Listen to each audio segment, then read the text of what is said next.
This Choircast podcast is brought to you by Heretic 2 by Matthew J. DiStefano. Ready to challenge everything you thought you knew about faith? In Heretic 2, I dive into LGBTQ affirmation, rejecting divine violence, and embracing universalism in a bold post-Christian perspective. If you're done with outdated dogma and want a justice-oriented, inclusive view of spirituality, then this book is for you. Get Heretic 2 wherever books are sold, and start rethinking faith today.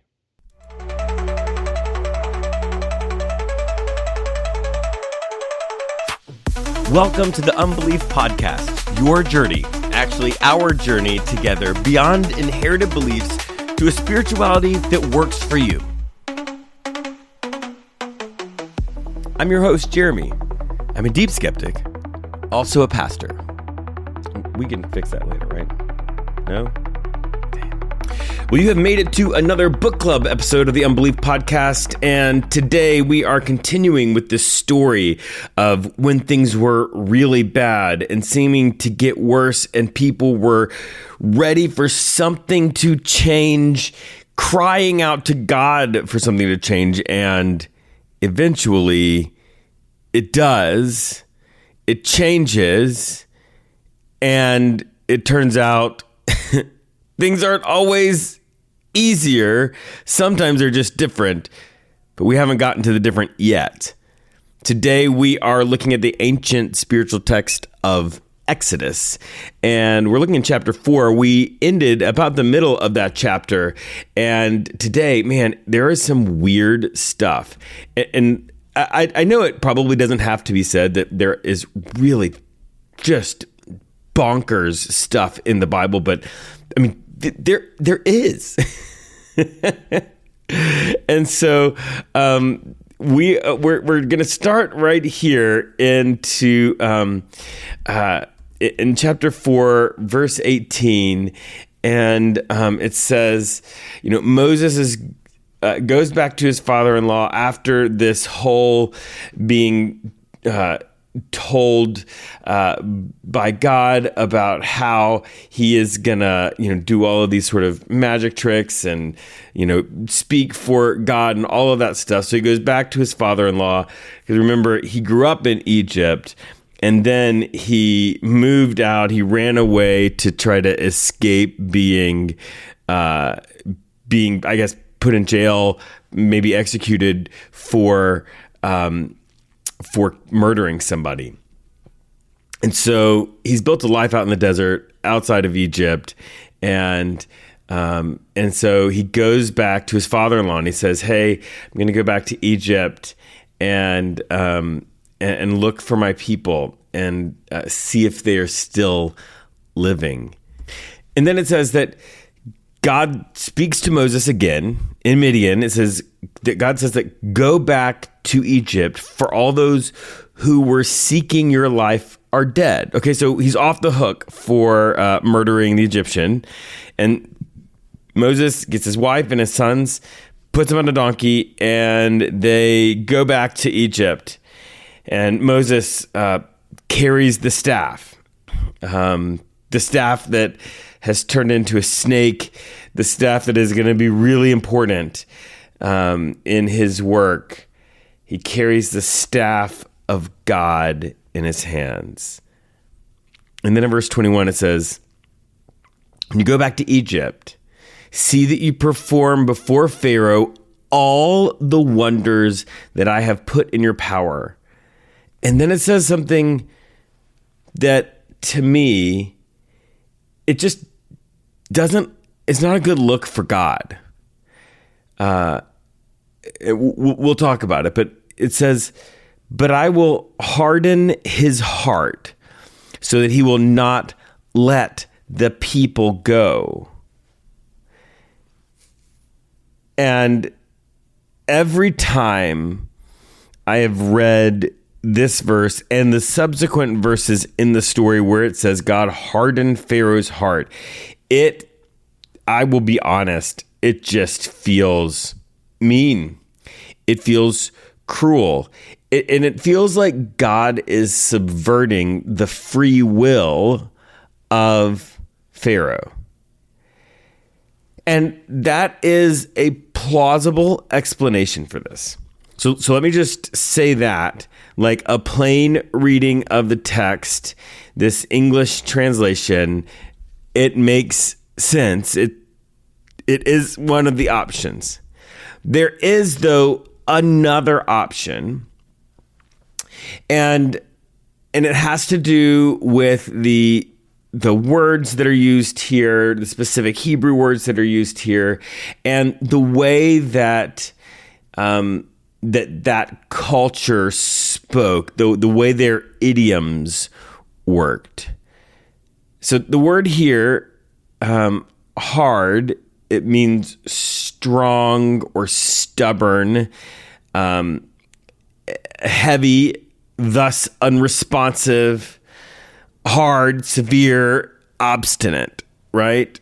So you hear the hardened part is stubbornness, and this is important because it gives you a hint towards something a little bit different, right? The stubbornness is important, right?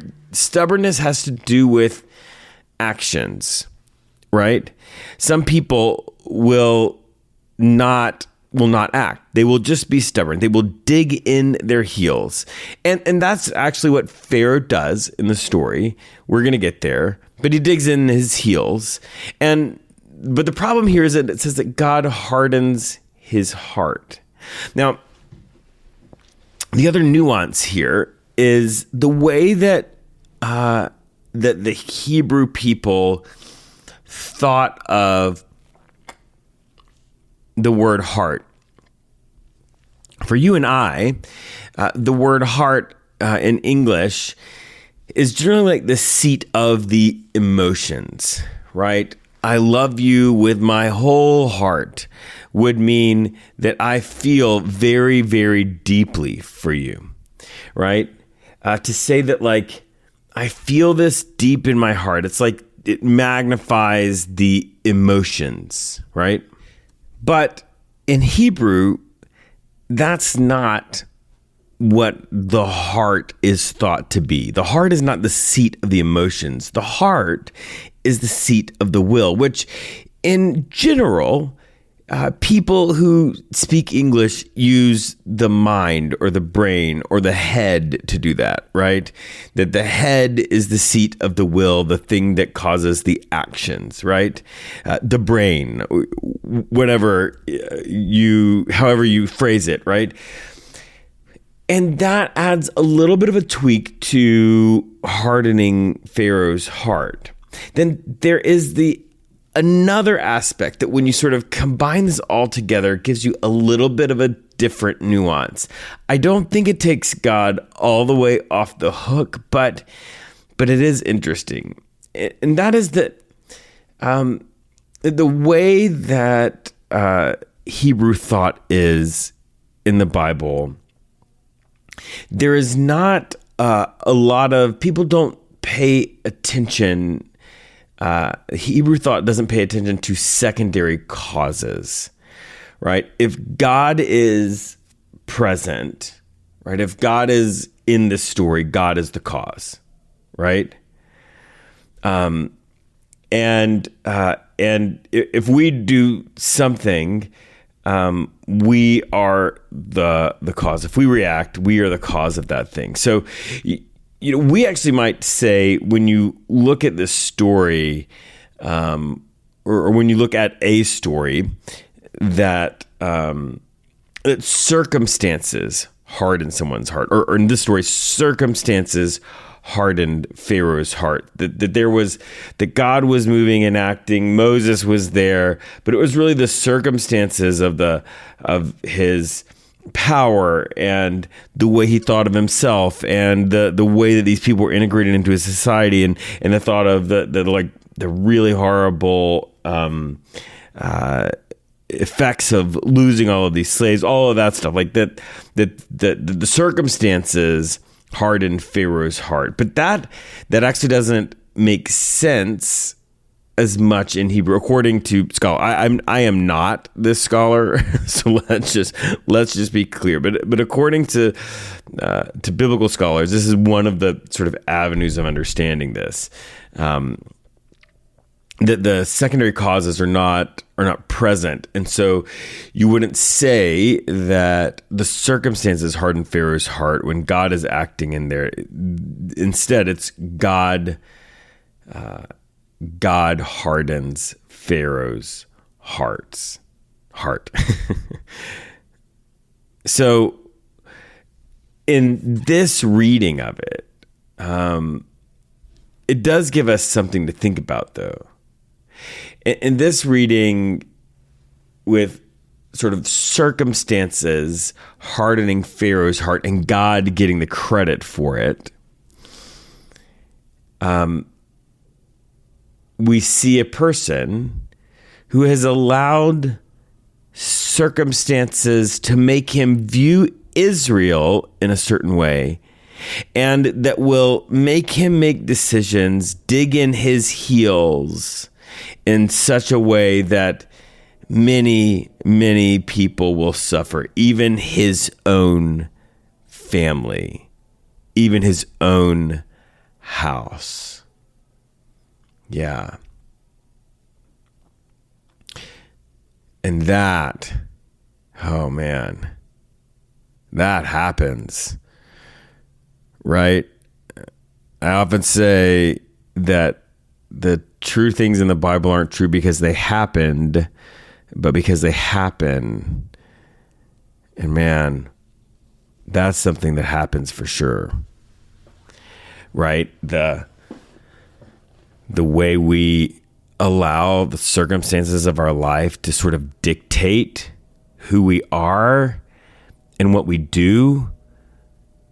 And the way that we will get in a rut with the sort of patterns of our life in such a way that we can't really even see what's going on. Like, we can't really even understand fully what's happening.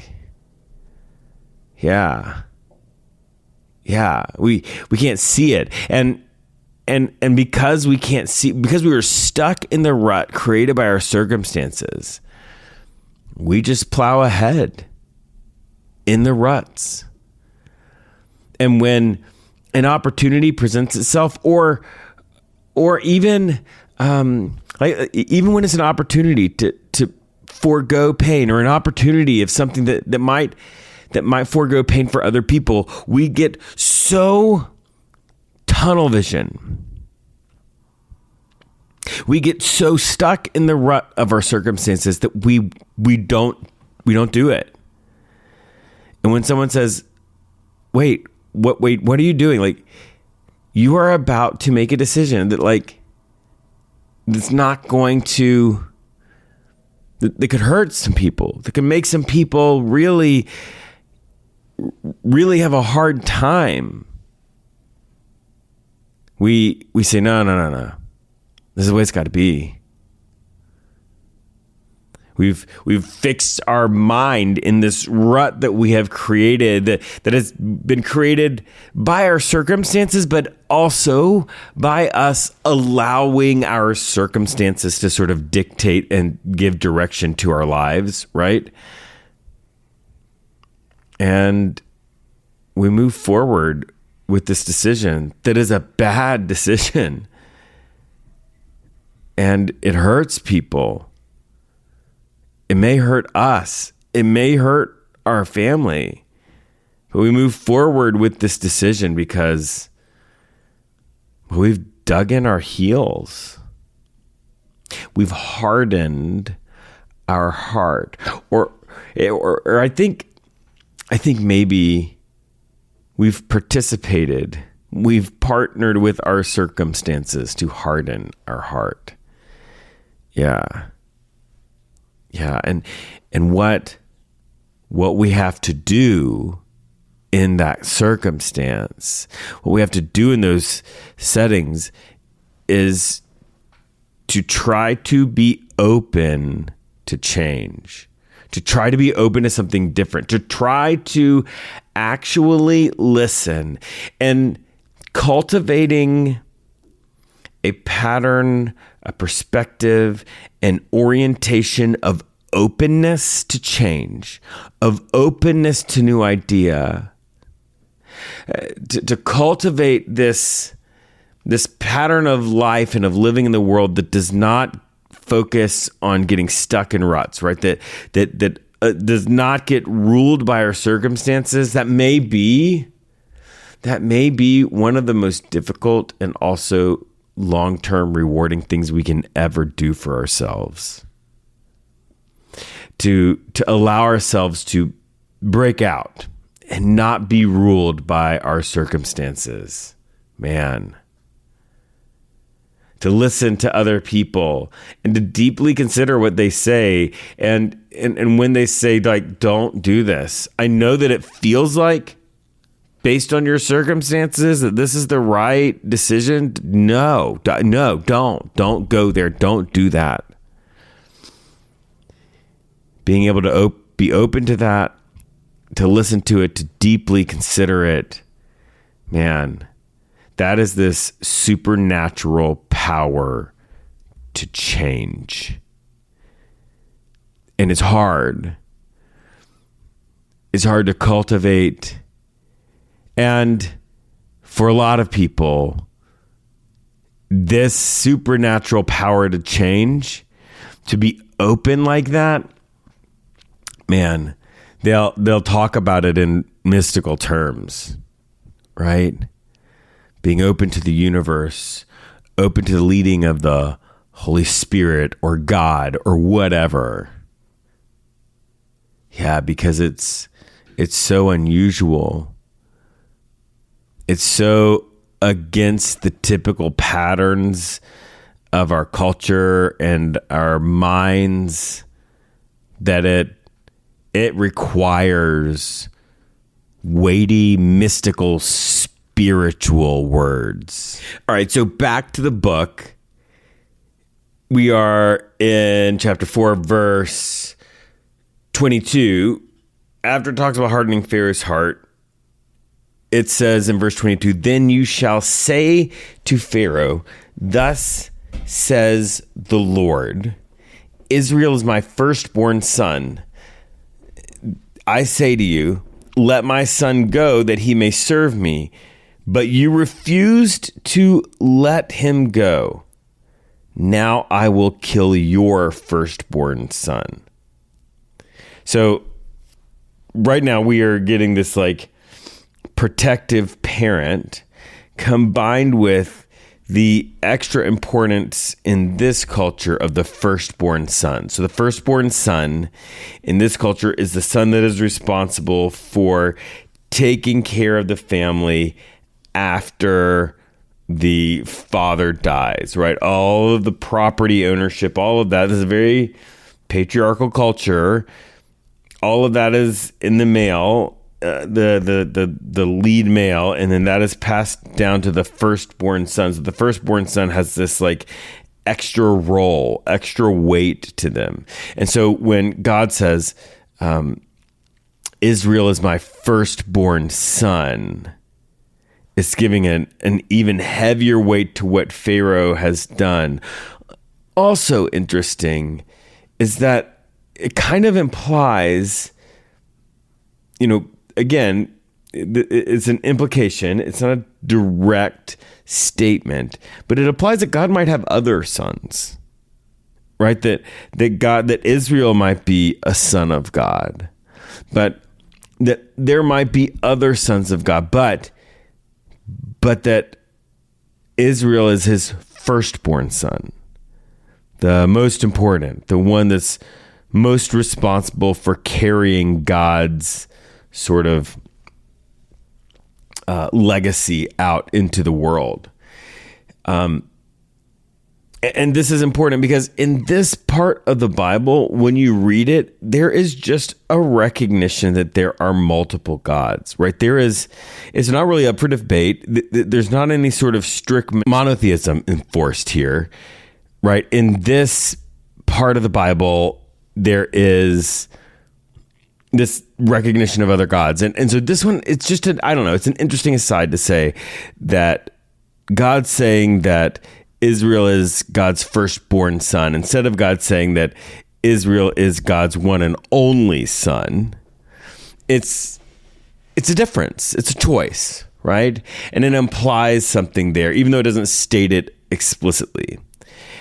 But really, the point of this is not about whether God has other sons, but about the weightiness of what Pharaoh has done to Israel and God sort of responding in kind, right? That the punishment of Pharaoh is going to be so severe because of what Pharaoh has done. And this is the character of that culture.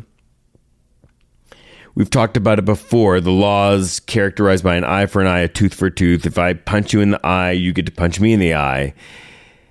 This would seem logical to the people who were initially reading this, that if Pharaoh is doing this to God's firstborn son, that God is going to respond in kind. Yeah, there's a weightiness here. And then possibly one of the weirdest things in the Bible comes next. And I mean like really weird. When you read it, it comes out of nowhere. And in fact, scholars talk about the Bible. They talk about it being sort of this being assembled from multiple stories, and that this is not very well constructed here. They've got just this like smattering of stories that are cobbled together from different traditions. It appears. But this one is just strange. So, verse 24, like we're just going to read the whole thing because like of how weird it is. Verse 24, on the way at a place where they spent the night, the Lord met him is Moses, and tried to kill him. But Zipporah is Moses' wife, took a flint and cut off her son's foreskin, touched his feet with it, Moses' feet with it, and said, "Truly, you are a bridegroom of blood to me." So he let him alone. It was then that she said, "A bridegroom of blood," because of the circumcision. I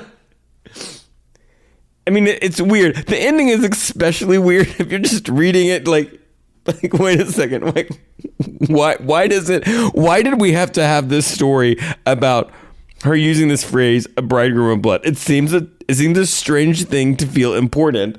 Also, though, what? What is going on? Right? So, like, they're on their way. They're staying at one of the places. It says that they stay the night. God shows up and tries to kill Moses. Now, this is actually not the first time this kind of a strange set of circumstances has happened.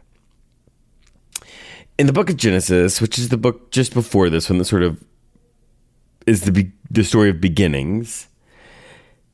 There's a story about Abraham being tested and to kill his son.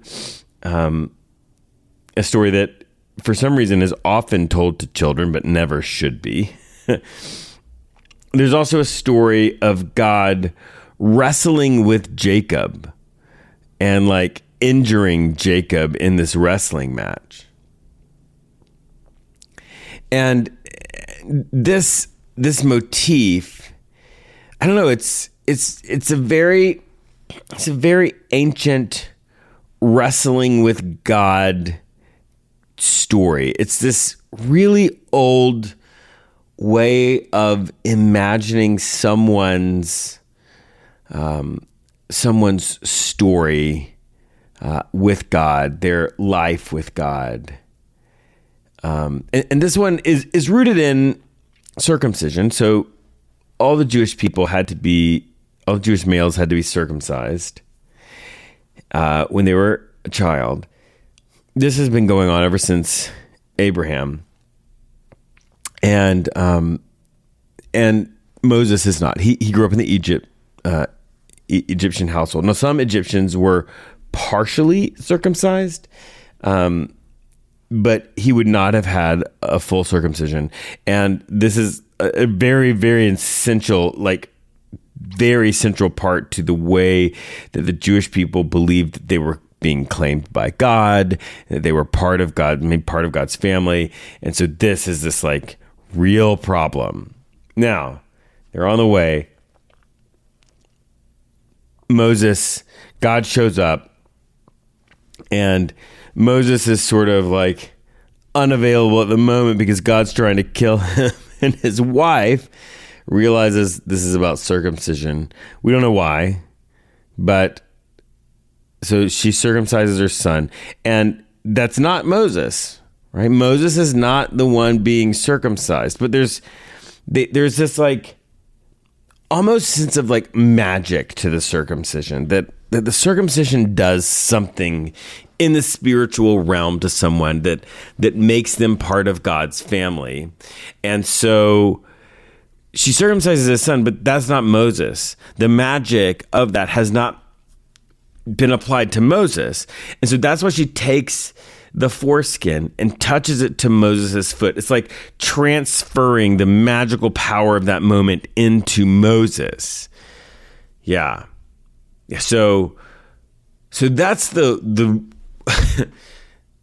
the reason, not the reason. That is the way that the people who first heard it would have understood it. But it is strange. And there's really two aspects to this that I feel like when we're talking about taking the Bible seriously, when we're talking about trying to find spiritual beliefs. Though the idea of God setting out to kill you seems a little problematic and not something that I'm particularly wanting to advocate for or argue for. The idea of wrestling with God, the idea of there being this sort of trial to your relationship with God, this sort of difficulty in that relationship that requires you to push back, requires struggle. There's something to that. There's something to a spiritual life, a spiritual journey that has difficulty to it, has a sense of wrestling with the divine to it. And I hear people talk about it in a lot of different ways. Some people will say, yeah, I really struggled to understand this about God. Or why didn't God stop this or do this or say this? Or I went to this church and I learned all of these things about God, and I think that they're not true, partially because I've been sort of wrestling with all of that. And in the way they talk about it, it's almost as if they're wrestling with God, right? That God is in this wrestling match with them, saying, no, that church, that person who taught you those, they were wrong. That's not it. That's not it. And in their mind, their orientation, the circumstances, right? The ruts are saying, no, this is what they said. This is what the Bible says. This is what, right? And there's a wrestling to it, a struggle to it. Yeah. I think that's true. I know I've experienced it. I haven't experienced it. I experience it often. The wrestling. Trying to figure it out in the sense that God's not making it easy. Even though you want it to be easy. That God's sparring with you. Yeah. So there's that. But the other thing in this story, and it's a repeating motif, a repeating pattern throughout the story of God in the Bible. God is doing something, or has decided to do something, or said that God is going to do something, and then a human acts or talks or does something, and it changes God's direction. That's what happens here, right? It says that God was trying to kill Moses for whatever reason. Maybe because he wasn't circumcised. But Zipporah acts, does this magical thing, applies the magic to Moses, and yeah, God stops trying to kill Moses.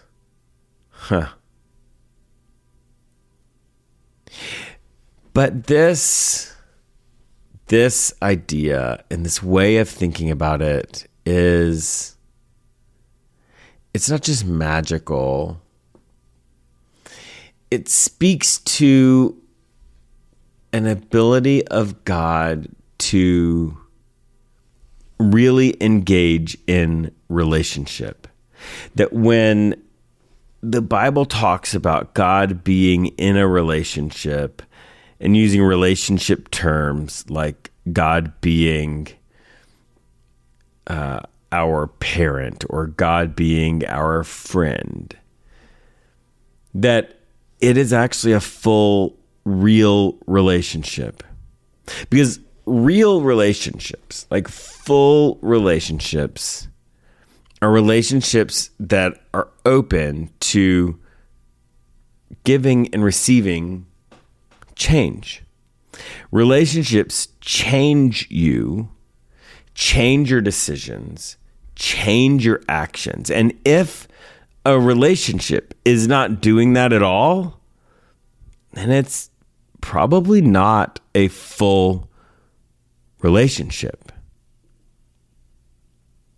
And so what we see here is an example of God having a full relationship with humans. Yeah. God having a full relationship with humans, a relationship that has the ability to change both parties. Yeah.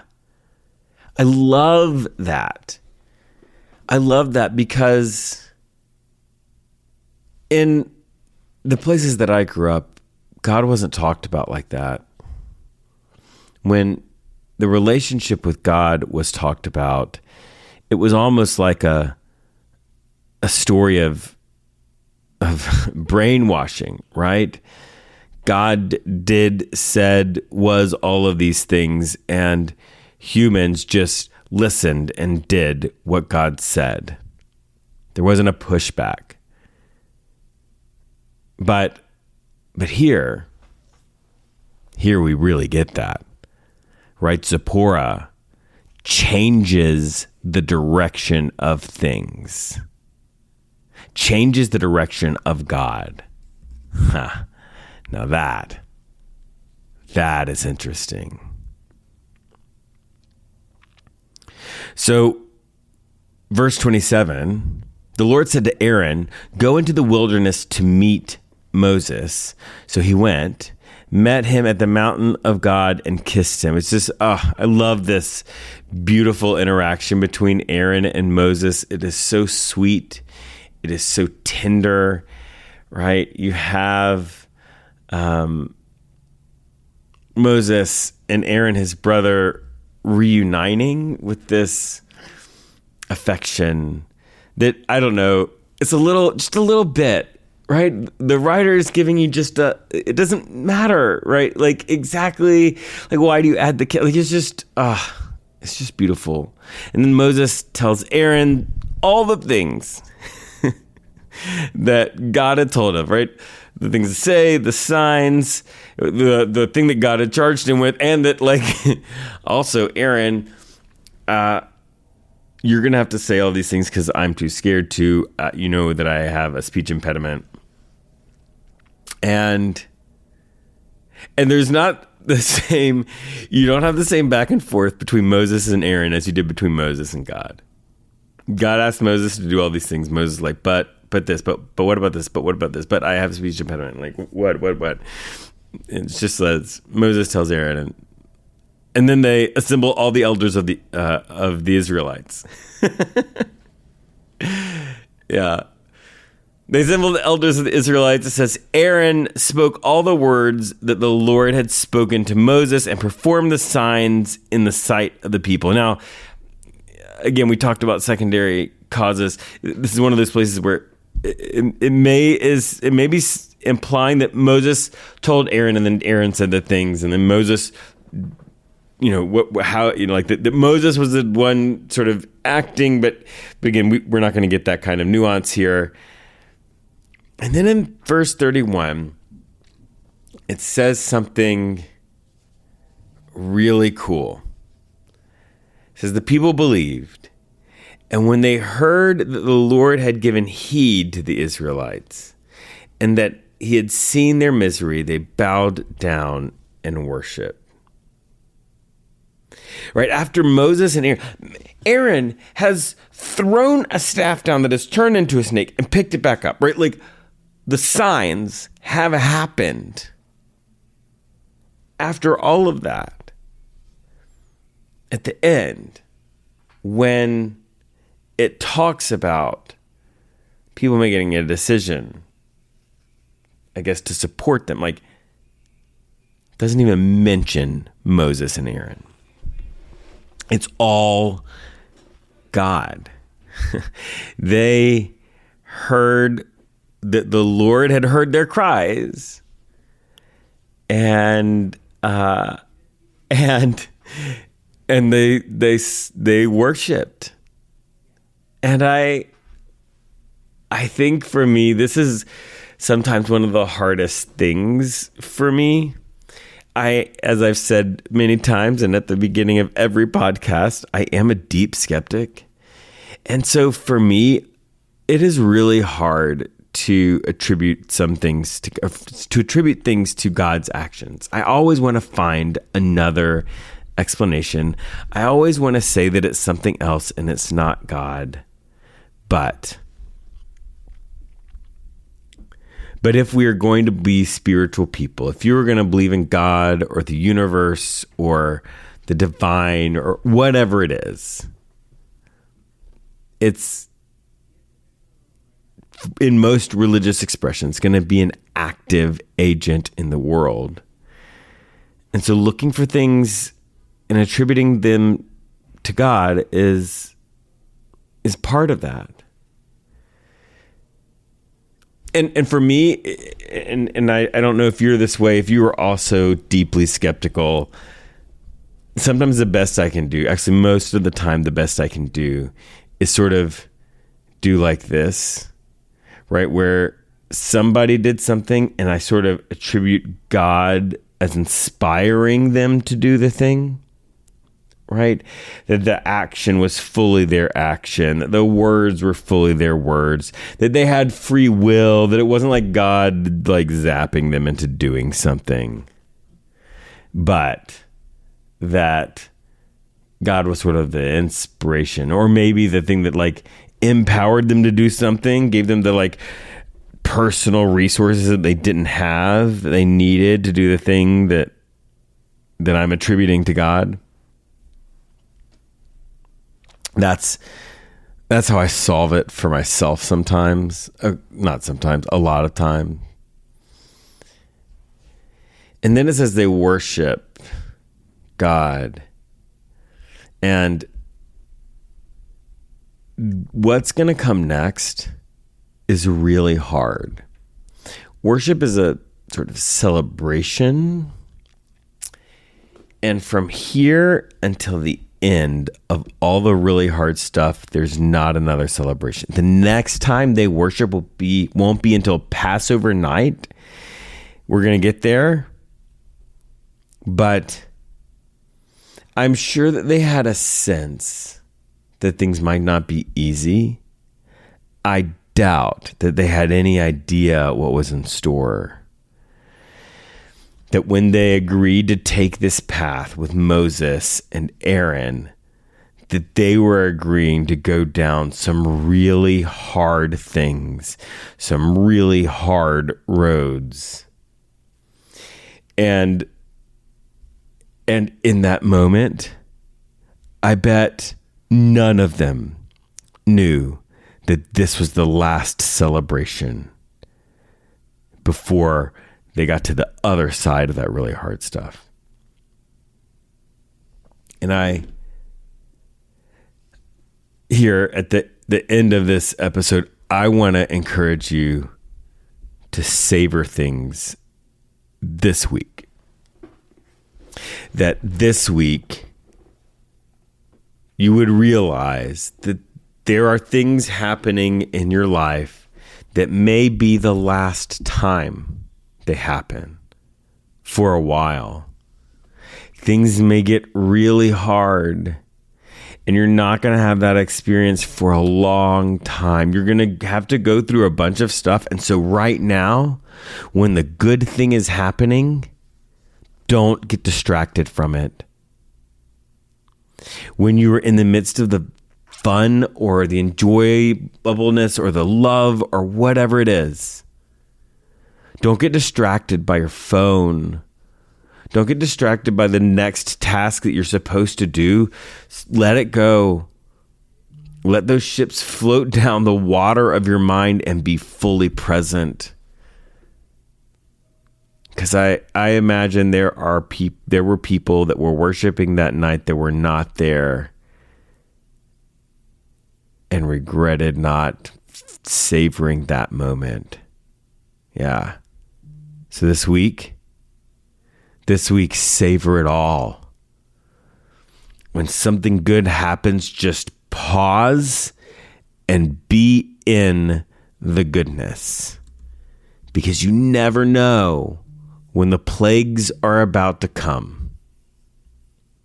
And maybe it's not going to happen for you right now, but either way, cultivating a habit of savoring the good things, that's worth it, whether or not the plagues are on the horizon.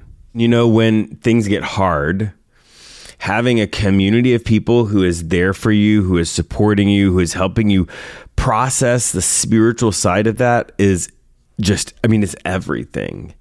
And I know that a lot of us didn't grow up in places that we feel like we could be open about our skepticism and really process stuff like this with people. But there is a place.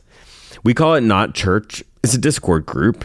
And it's full of people like you, full of people like us that are processing spiritual beliefs and practices, trying to find those beliefs that help us become the best version of ourselves, those practices like savoring moments that help us find a purpose greater than ourselves. Yeah, it's really awesome. It's $3 a month. $3 a month because we're not going to ask you to give us a percentage of your income ever. It's you pay for what you get. If it doesn't work for you, just stop paying.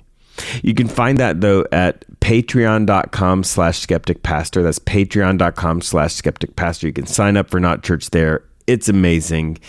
And also, wherever you're listening to this podcast, if you could give us like all the stars and maybe even write some text that says, hey, this podcast didn't suck. That would be amazing. Like really, you have no idea how much that helps us get discovered. That's it. That's the podcast. Shout out to the Choir Network, to Patheos, to Matthew and Keith who make everything happen. Now, get out of here. Go do something to make the world a better place. Okay? We'll see you next time.